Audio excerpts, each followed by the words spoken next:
Hey, what's going on everybody? It's Joseph from Screenbite, and today we're going to be talking about background lights. Specifically, how you can get a sweet setup for under $50, which will help up your production value. So, this is a setup that I was using on the channel for a few months ago, and I really like this setup because it's cheap, it's effective, and I think personally it looks pretty cool. And for those people out there that have a small apartment or who don't have the money to make a really awesome set, this is going to be perfect for you guys. So if you like it, make sure to hit that like button down below because it really helps me out. But let's begin. So the way this setup works is by these two lights that are behind me. You might actually see them peeking from time to time when I'm doing my jigs. But they're actually pretty cost effective because they're TP-Link RGB Wi-Fi bulbs that I picked up at Walmart. Now for this setup you really only need one light, but I use two for a couple of different reasons. Now with this setup you can actually choose any color background you want, which is pretty great. Check it out. So how am I doing this? With the TP-Link Casa app.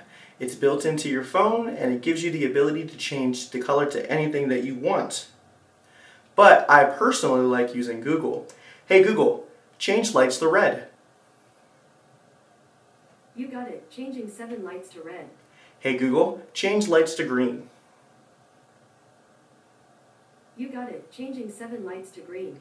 Hey Google, change lights to blue. You got it. Changing 7 lights to blue.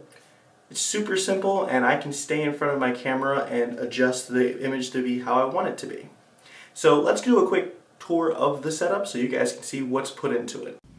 Alright guys, so we are now on the iPhone 10. So I have upgraded my lighting since, but I wanted to show you what I was using before. So, I have one 1x1 panel and my GH5 with my wide angle lens. Hi guys. And here is my microphone of choice, which is the Rode NTG4 on Stand the Stand.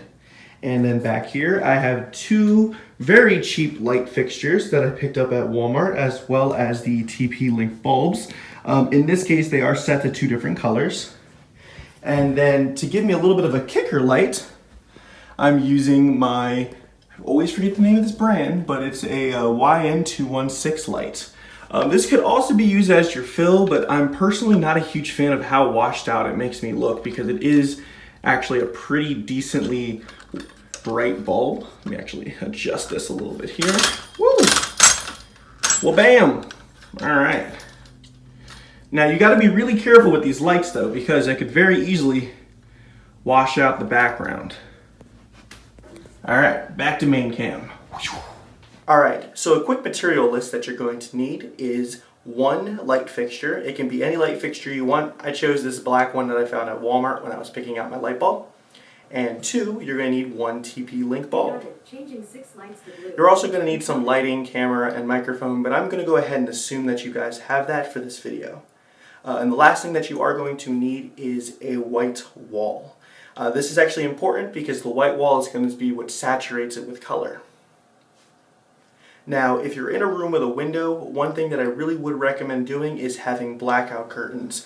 This is going to allow you to get the room as dark as possible, which is going to also give you the most saturated colors. Now, for the lighting itself, there's a couple of different things that go into here. Now, two lights that are going to remain constant here are going to be your key light and your kicker light.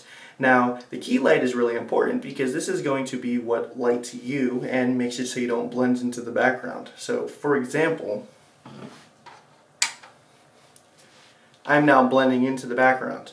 Now this is a really cool look and you can use it for a lot of things, but it's not what we're going for here. Now the kicker light is really important because this is going to be what separates you from the background. So for example, as you can see I have this kind of whitish blue tint to the corner of me. It really looks good in my opinion and it separates you because if you turn it off,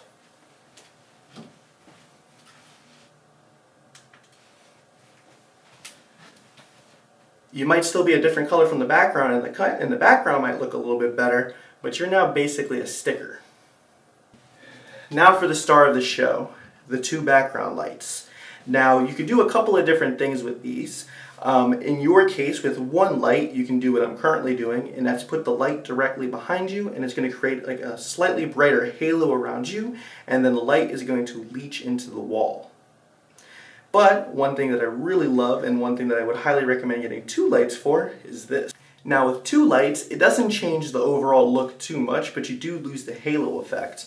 But what you gain is the ability to do gradients. So if I change one of these lights to red, you now have a super awesome look. So one side's red, one side's blue with a purple down the middle. It does give it a really nice look to it, and not that much of a difference from what you already been doing. The other thing that you can do is actually go with the whole teal orange thing. This is a color scheme that a lot of people love because it adds a lot of color contrast, kind of like what I did with the red and the blue, and it really helps you stand out and adds a little bit of wow factor to your background. But I like to keep it nice and simple. Hey Google, change lights to blue. Okay, changing 7 lights to blue. And that brings me to my next point. If you have an Amazon Alexa or a Google Home, in my case in here I'm using the Google Home Mini, which is only $50, I now have full voice control over my lights. So I don't have to fumble through my phone, I can just choose the colors that I want, and that's that. So pretty sweet, right? So yeah, this is something I just wanted to share with you guys. It gives you the ability to up your production value for not a whole lot of cost, and it gets your videos looking pretty cool, at least in my opinion. So I am going to leave a couple of links in the description down below for some of the items that are on this list. They are affiliate links, so if you purchase through there, it does go to help the channel, so I appreciate it. But if not, don't worry about it. Also, we are still running our Zowie EC2B giveaway, so if you want to enter that, make sure to do, number 1, subscribe to this channel, and 2, follow me on Twitter. As long as you do those 2 things, you'll be in the running, and I'll announce my winner once we reach 1,000 subscribers. But that's going to go ahead and do it for this video, guys, so thank you once again for watching. As always, if you liked it, make sure to show it by hitting that like button down below. It really helps me out. As well as if you have any questions about what we talked about today, feel free to ask it in the comment section down below. Also, if you're new to the channel and you like the content, feel free to subscribe. But until next time, I will see you guys in the next video. Bye.